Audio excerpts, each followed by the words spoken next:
चलो, so that all the altitude of right circular cone of maximum volume. तो सबसे पहले तो फिगर बना लेते हैं। सबसे पहले हम लोग का एक स्पीयर के अंदर हम लोग का एक कोन,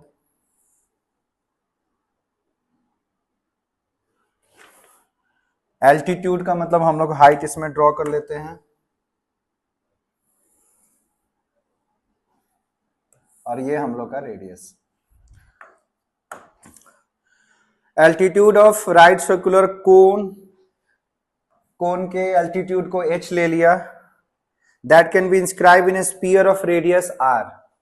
तो हम लोग सबसे पहले गिवन लिख लेते हैं। यहाँ पे स्पीयर का हमारे पास जो रेडियस गिवन दिया है वो हमारे पास r दिया हुआ है। तो मुझे प्रूफ करना है h इक्वल्स टू 4r/3, ये मुझे प्रूफ करना है। और ये भी प्रूफ करना है कि volume of sphere is equals to 27/8 times of volume of cone। ठीक है, ये हमें प्रूफ करना है। तो मैंने आपको समझाया है कि जो गिवन होता है उसी के टर्म में वैल्यू को फाइंड करना होता है। यहां पे गिवन स्पीयर का रेडियस है, तो थोड़ा सा कंस्ट्रक्शन करके हम लोग उस रेडियस को दिखा देते हैं। तो ये हम लोग का रेडियस आ गया स्पीयर का, राइट। इसको आर ले लिया कैपिटल, और इस कोन के रेडियस को स्मॉल आर ले लिया, और दोनों के बीच के एंगल कुछ नहीं दिया हुआ, तो एंगल को क्या ले सकते हैं हम लोग? थीटा। तो नेमिंग कर लेते हैं ए बी सी डी, और इसके सेंटर के पॉइंट को हम लोग ओ नाम दे देते हैं, ओ। करेक्ट। तो सबसे पहले हम लोग ले लेते हैं in triangle O D C. Given दिया हुआ है रेडियस, सबसे पहले हम लोग निकाल लेते हैं नीचे वाला बेस। तो बेस अपॉन हाइपोटेनस यानी r upon r is equals to होता है cos theta. Correct. So the value of r equals to r cos theta. Correct. अब मेरे पास ये पूरी की पूरी हाइट को h लिए हैं। अगर हम यहां से यहां के हाइट को x ले लेते हैं, तो अगर आप ध्यान दोगे तो ये वाला भी कैपिटल R है ना, तो इसको हम लोग चाहें तो h माइनस एक्स भी लिख सकते हैं। तो उसके हिसाब से हम लोग का आएगा base upon hypotenuse, that is equal to what? Sine theta, perpendicular upon hypotenuse. So यहां से x की वैल्यू आ जाएगी r साइन थीटा। सो हम लोग का h, उसको हम लोग यहां से हटा ही दे देते हैं, ये वाले टर्म को थोड़ा सा इजी समझने के लिए सबसे बेटर है इसको हटा दो। तो ये आपका है रेडियस कैपिटल R। सो यहां से हाइट हो जाएगा r plus r sine theta, क्योंकि ये सेंटर है तो ये स्फीयर का रेडियस ही है। ठीक है। अब मुझे प्रूफ करना था कि प्रूफ दैट गिवन दिया हुआ था एल्टीट्यूड, मुझे प्रूफ करना है कि मैक्सिमम वॉल्यूम होना चाहिए। चलो, मैक्सिमम वॉल्यूम के लिए क्या फॉर्मूला होता है? Volume of cone 1/3 pi r square h, ये फॉर्मूला होता है, राइट। तो इस फॉर्मूले के बेसिस पे अगर हम लोग वैल्यू को पुट करेंगे तो v आ जाएगा 1/3 पाई, रेडियस हमने निकाला है r cos थीटा, उसका square into r plus r sine theta. ठीक है। तो मैंने क्या ट्रिक सिखाया था कि गिवन के टर्म में कभी भी डिफरेंशिएशन नहीं करते हैं, यानी डिफरेंशिएशन करेंगे किसके टर्म में?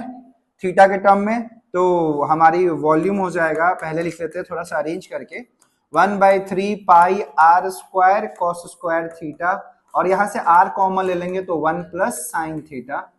सो v 1/3 पाई r क्यूब, ये आएगा मेरा cos square theta plus cos square theta sine theta. Correct. अब इसको डिफरेंशिएट कर लेते हैं हम लोग। तो dv अपॉन डी थीटा जब निकालेंगे तो 1/3 पाई r क्यूब, cos स्क्वायर का डिफरेंशिएशन करेंगे तो आएगा पहले 2 cos theta, chain rule use कर रहे हैं, एंड cos का आएगा माइनस साइन थीटा, प्लस इसमें लगेगा u इंटू v, तो u into differentiation of v plus v into differentiation of again 2 cos theta into minus sine theta, bracket close. Okay. अब trick क्या है मैक्सिमम मिनिमम निकालने के लिए सिंगल डिफरेंशिएशन को जीरो से, तो जीरो से जब कंपेयर करेंगे तो क्या वैल्यू आएगा -2 cos theta sine theta plus cos cube theta, और ये आ जाएगा -2 cos theta sine square theta. अगर हम कन्वर्ट करते साइन 2 थीटा के टर्म में तो मुझे सारी वैल्यू को कन्वर्ट करना पड़ता। आखिर कंपैरिजन करके वैल्यू निकालनी किसकी है, थीटा की, तो सबको सिंगल टर्म में रखो ताकि कॉमन लेके मैं उसको सिंप्लीफाई कर सकता हूं। अब इक्वल्स टू क्या लेना पड़ेगा हमें, तो मैं लिख देता हूं इधर में cos क्यूब थीटा, बाकी जो प्लस के टर्म है उनको मैं राइट साइड ले जाता हूं, तो 2 cos theta sine theta plus 2 cos theta sine square theta. तो मेरा यहां से cos कॉमन लेके कैंसिल हो गया, ये टर्म मिल गया मेरे पास cos स्क्वायर थीटा, यहाँ पे टर्म मिल गया 2 साइन थीटा, यहाँ पे हो गया 2 साइन स्क्वायर थीटा।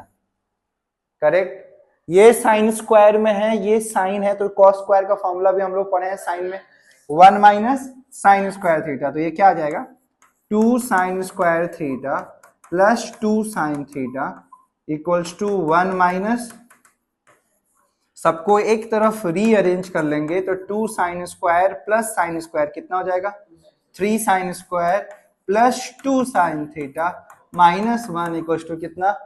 अब क्या करेंगे स्प्लिट, तो जब स्प्लिट करेंगे तो 3 sine square theta plus 3 sine theta minus sine theta minus 1 equals to, यहां से 3 साइन थीटा कॉमन ले लेंगे तो आएगा sine theta plus 1, minus 1 common ले लेंगे तो आएगा साइन थीटा प्लस 1।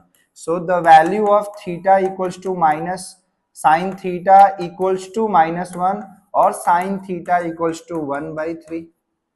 तो अगर फिगर को ध्यान से देखोगे तो इस फिगर में जो ये थीटा है वो एक्यूट एंगल ट्रायंगल है, तो एक्यूट एंगल ट्रायंगल की वैल्यू कभी भी निगेटिव में, यानी यहाँ पे ये जो हमने निकाला साइन थीटा वो साइन थीटा -1 तो पॉसिबल, यानी साइन थीटा की वैल्यू कितनी आ गई 1/3। मुझे मैक्सिमम प्रूफ करना था तो मुझे इस टर्म को एक बार और डिफरेंशिएशन करना पड़ेगा, तो डिफरेंशिएशन करने के लिए हम एक बार इसमें फिर से इसमें u इंटू वी लगा लेंगे, इसको भी डिफरेंशिएशन कर लेंगे cos क्यूब का। अगर पूरे रिजल्टेंट से माइनस कॉमन आ जाएगा इसका मतलब कि लेस देन 0 हो ही जाएगा, लेस देन 0 को मैक्सिमम हम लोग बोलते हैं। अब साइन थीटा की वैल्यू 1/3 आ गया, मुझे प्रूफ करना था h इक्वल्स टू 4r/3। तो आप लोग ध्यान से जरा देख लो, यहाँ पे तुमने h की वैल्यू क्या फाइंड किया है r plus r sine theta, so मैं यहां से h equals to r plus r into sine theta हमने कितना निकाला नीचे में 1/3 निकाला था, यहाँ पे उस साइन थीटा को यहाँ पे पुट कर देते हैं। So h equals to r plus r/3 that is equals to 4r/3। ये हमारा फर्स्ट प्रूफ हो गया। ओके, सेकेंड नंबर जो प्रूफ करने के लिए बोला था उस रिलेशन को देख लीजिए। वॉल्यूम ऑफ स्फीयर सबको पता है क्या होता है 4/3 pi r cube, correct, is equals to, चलो ये LHS था, अब मैं अगर RHS को लेके चलता हूं तो 27/8 इंटू वॉल्यूम ऑफ कौन को लिख लेता हूं 1/3 पाई r स्क्वायर h। अब सबकी वैल्यू सब्स्टिट्यूट कर लेते हैं, into 1/3 into pi, what is the value of radius r कितना था r cos थीटा। अगर एक ट्रायंगल में अगर ये थीटा है और साइन थीटा 1/3 आया तो पाइथागोरस थ्योरम यूज करके इसको निकाल सकते हैं वैल्यू। ये कितना आएगा 3 के स्क्वायर कितना 9, 9 माइनस 1 कितना 8, तो ये कितना आएगा 2√2। सो cos थीटा की वैल्यू वहां से कितनी आ सकती है 2√2/3 का इंटू h, r भी था ना हमारे पास, ये तो r भी है टर्म, यहाँ पे r भी रहेगा हमारे पास, और h कितना है मेरा 4r/3, उस वैल्यू को भी यहाँ पे सब्स्टिट्यूट कर लेते हैं। सो 27/8 into 1/3 into pi, this is 8r²/9 into 4r/3, correct. अगर मैं इसको सिंप्लीफाई करके अगर 4/3 पाई r क्यूब ला लिया, इसका मतलब LHS और RHS क्या हो गया इक्वल हो गया। सिंप्लीफाई कर लेते हैं, यहाँ 9 27 और 27 8 और 8 यहाँ पे टर्म क्या बच गया, यहाँ भी क्या बच गया, पाई, यहाँ क्या बच गया, यानी 4, यहाँ पे आ गया ना 4/3 पाई बच गया यहाँ पे, और आर स्क्वायर इंटू आर क्या मिल गया, ये और ये सॉल्व, डन।